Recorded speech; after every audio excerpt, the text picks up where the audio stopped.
Welcome all, here's a short video of my experience at the Festival of the Unexceptional. I only found out that the Corsa was accepted onto the concourse about 3 weeks prior to the event. I completely missed an email back in May. I had applied quite early on that the Corsa had been accepted, so suddenly I had 3 weeks to get everything ready, and in a video I outlined the work that I did to try and make it as presentable as possible.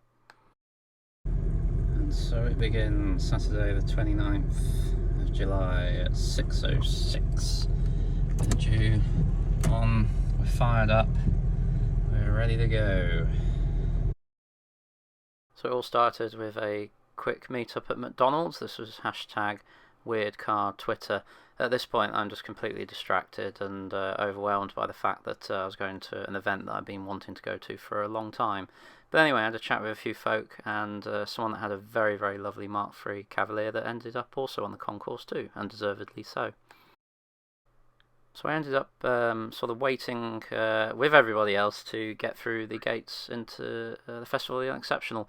Here I took a few shots, and there was good camaraderie and good banter and chat amongst people as we all waited to get in. Amazing. Queuing to the ticket office, walk grounds, beautiful. So all get set up and parked up, and I was fortunate enough to have a very prime spot in front of the main doors. And everyone started assembling and tidying up and all that good stuff. At this point I was quite overwhelmed, but got busy setting up and cleaning and presenting the car with all the 90s paraphernalia that I put inside, and I was delighted to have a little plaque as well. Point I met the wonderful Ian Seabrook and Carly from Hubnut, and Miss Hubnut, superb. I just caught them quite early on in the morning, just said hello, said I love you Corsa, and they recognised me from Twitter and interviewed me for a piece on one of their upcoming videos. So this probably gives you an idea of how busy things got. It certainly did. Lots of interest, lots of people, lots of friendly people as well. Here are the judges. They went around, took several hours before they got to me. That's one learning that I would have, is to think more about what I was going to say to them. I was totally really not prepared, or didn't even understand that was going to happen. And nevertheless it was a good chat, and I did tell John Bentley, who was on old Top Gear, that he wasn't very complimentary about the Corsa when he took it out. But nevertheless, great chat. Here's my star of the show, the Sintra.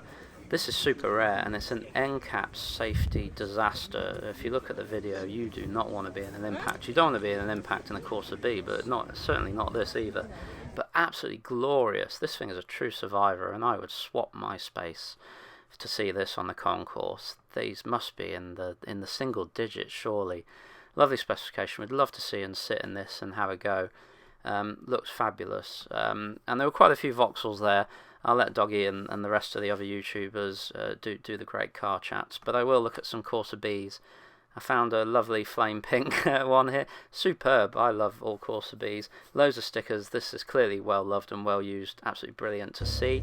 Here was Ian Seabrook's one that he's borrowed from a family member that he announced a few days ago. It's got some great original features there. I think this is the merit specification. And as I mentioned earlier, we had a great chat earlier. And here's one from Germany. This looks like it's based on the club spec, given the trim from what I could see inside. But wow, what a journey that person had. And here are the grounds, just to give you an idea. And there were moments where I needed to escape. And here I caught the judges conferring. You could just see them there to the right of the shot.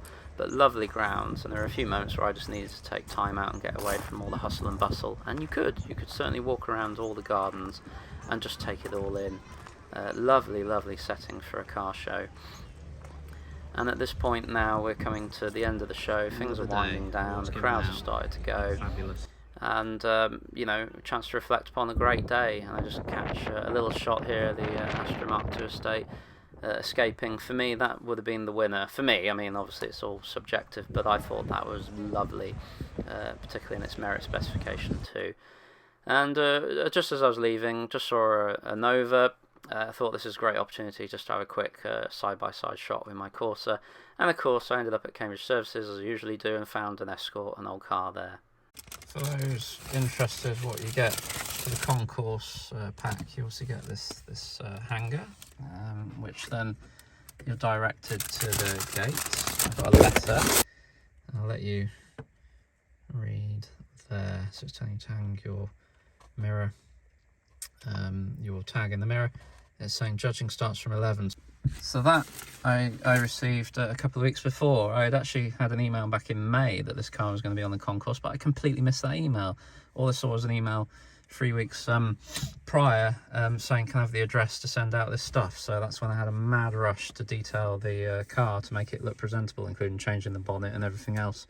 Now looking to what I actually got on the day, I mean this is fantastic. This little plaque here, it's got little Velcro tabs so it sticks together, which is smart design. So there's Velcro tabs underneath there. The only problem was it was bloody windy, so it kept flying around, so weighted it down with some bottles. So if you're ever on the concourse, take a house brick with you or something heavy. And then you got this little bag. This is like a American sandwich bag or something. And inside, apparently they didn't give you as much this year, but you got two stickers. So this, I will put this in. It says Concours d'Ordinaire, so that will go. Perhaps, I don't know which side to put it on. It's getting a bit busy, maybe on the side at the back. And then a Haggerty, I think a Haggerty sort of tax disc size sticker. But I did buy myself a t-shirt, so this is just a, it says something like mundane car. I did buy that for myself, and I bought the this card game. I did get a wristband, which was like this little band, like a little ribbon thing, and you could choose any of the food stalls, go to any of the food stalls and just hand the band in and have whatever. And there we are, parked up for now, and a wonderful plaque will fill me with happy memories and joy from a great day.